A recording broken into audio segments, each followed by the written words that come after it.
TVK களத்தில் கொள்கை தலைவர்கள். ஈரோடு வெங்கடப்பர் சின்னத்தாயின் ராமசாமி ஆகிய நான்.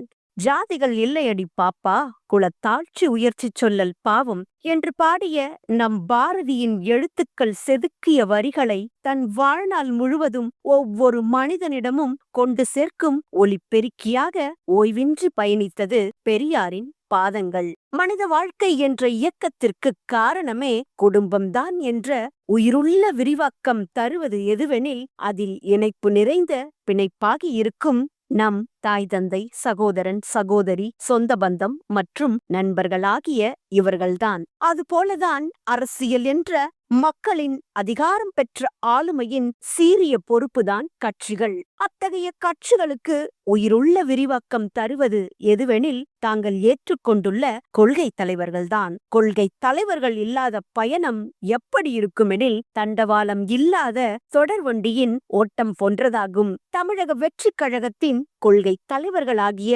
ஈவேரா என்கின்ற பெரியார், கர்ம வீரர் காமராசர், வீரமங்கை வேலு நாச்சியார், அண்ணல் அம்பேத்கர் மற்றும் அஞ்சலை அம்மாள் ஆகிய இவ்வைவர்கள்தான் நமக்கு வழிகாட்டிகள். நம் கொள்கைகள், கோட்பாடுகள், சட்ட திட்டங்கள், உண்மைகள், ஒழுக்கங்கள், கட்சியின் உயர்நிலைகள், தைரியங்கள், நம் டிவிகேவின் பேஸ் மட்டமே இவ்வீரர்கள்தான். இவர்களை முன்னிறுத்தியே தமிழக வெற்றி கழகத்தின் எழுச்சிமிகு புரட்சி பயணம் தொடர்ந்து கொண்டே இருக்கும். கொள்கையில்லா கூட்டத்தை சேர்த்து கூக்குரலிட்டு கும்மாலம் போட்டுக்கிட்டு பொதுமக்களுக்கு இடையூறு செய்யும் இயக்கம் என்று நம்மை எத்தனையோ கொள்கையுள்ள கூட்டங்கள் கங்கு கரையற்ற பெருவெள்ளமாய் அடித்து அலைகழித்து இழுத்துச் செல்ல நினைத்தாலும் அதை நிறைவேற்றினாலும் நம் தமிழக வெற்றி கழகத்தின் கொள்கை தலைவர்களின் தொய்வறியா அறம் சார்ந்த பாதைகளையும் உண்மை நிறைந்த வாழ்வியலையும் அவர்களின் தியாகத் தன்மையையும் தன் வாழ்நாள் முழுவதும் கள்ளம் கபடம் இல்லாத மக்களுக்காக இவர்கள் ஆற்றிய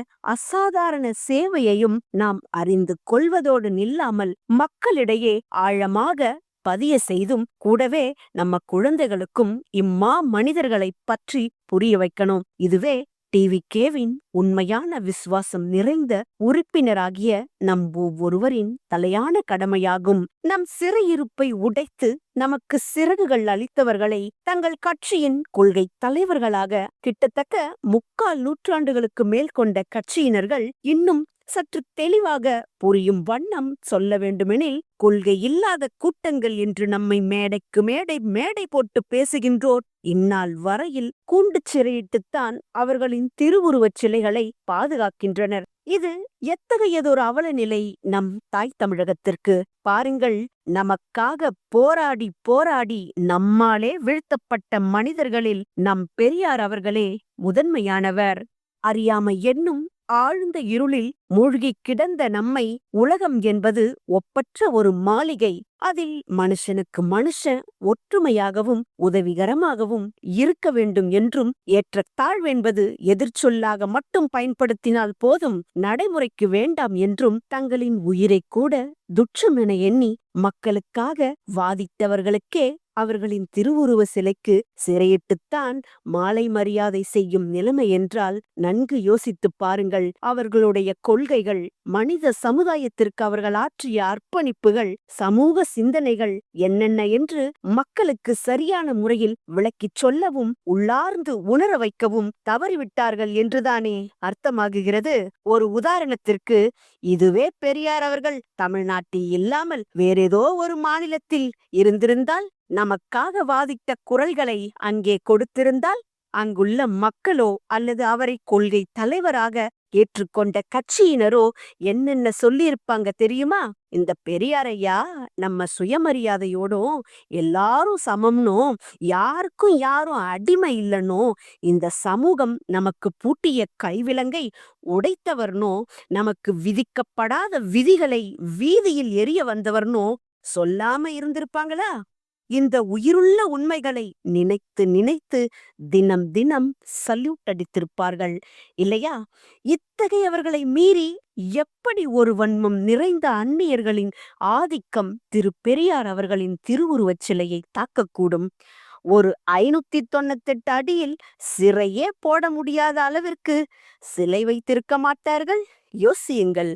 அதனாலதாங்க நம் இந்தியாவின் தலைநகரில் எப்பொழுதுமே ஏற்றுக்கொள்ளப்படாமலே இருக்கிறது நம் குரல்கள். சிந்தித்துப் பாருங்கள். ஹிந்தி வேண்டாம் என்றோம், நடைமுறைப்படுத்தினார்கள். நீட் வேண்டாம் என்றோம், நடைமுறைப்படுத்தினார்கள்.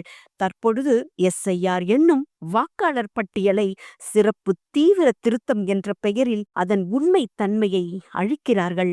SIR-ஐ பொறுமையாக, மிகவும் நிதானமாக, நீண்ட கால அவகாசம் எடுத்துக்கொண்டு திறம்பட செயல்பட வேண்டிய பொறுப்பு மிகுந்த பணியே. 2 வருடம் முன்பே தொடங்கியிருக்கலாம். ஏன் செய்யவில்லை? அல்லது 6 மாத காலம் கழித்து வரப்போகும் நம் தேர்தல் 2026 முடிந்தவுடன் அமர பொறுமையாக தன் தீவிரம் மிகுந்த சிறப்பு கடமையை ஆற்றிருக்கலாம். ஏன் செய்யவில்லை? SIR-ஐயும் நடைமுறைப்படுத்திவிட்டார்கள் இல்லையா? எங்கள் தமிழக அரசும் தமிழகத்தில் உள்ள அத்தனை அரசியல் கட்சிகள் கொடுக்கும் குரல்களுக்கு விடை சொல்லாத கேள்வியாக இயங்கிக் கொண்டிருக்கிறது நம் மத்திய அரசு. ஏன்? நன்கு கேட்டுக்கொள்ளுங்கள். காலம் அத்தனையையும் கவனிக்கிறது மிக அமைதியாக.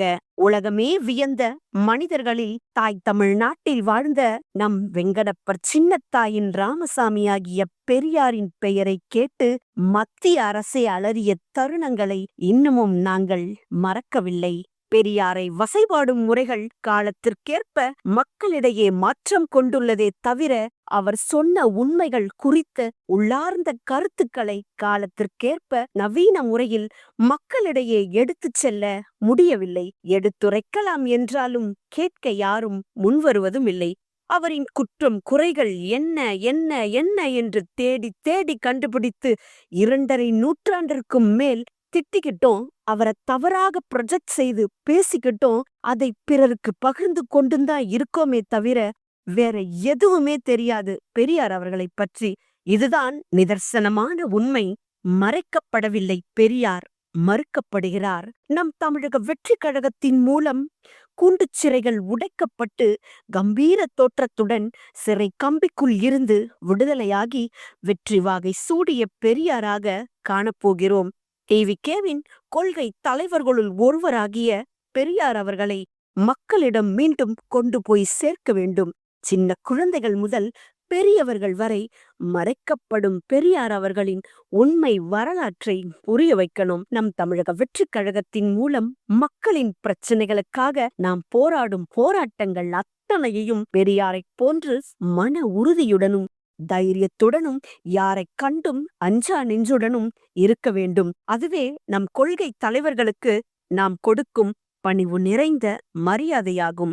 நம் வெண்தாடி வேந்தனின் புரட்சியும் எழுச்சியும் மிகுந்த வாழ்க்கை வரலாற்றை அடுத்தடுத்த பதிவுகள் மூலம் மீண்டும் உயிர்ப்பிக்கின்றோம். தொடர்ந்து துணையிருங்கள். தமிழக வெற்றி கழக தொண்டனின் தொண்டர்களுக்கு நம் கரம் கொண்டு பலம் சேர்ப்போம். நம் TVKவிற்கு நன்றி.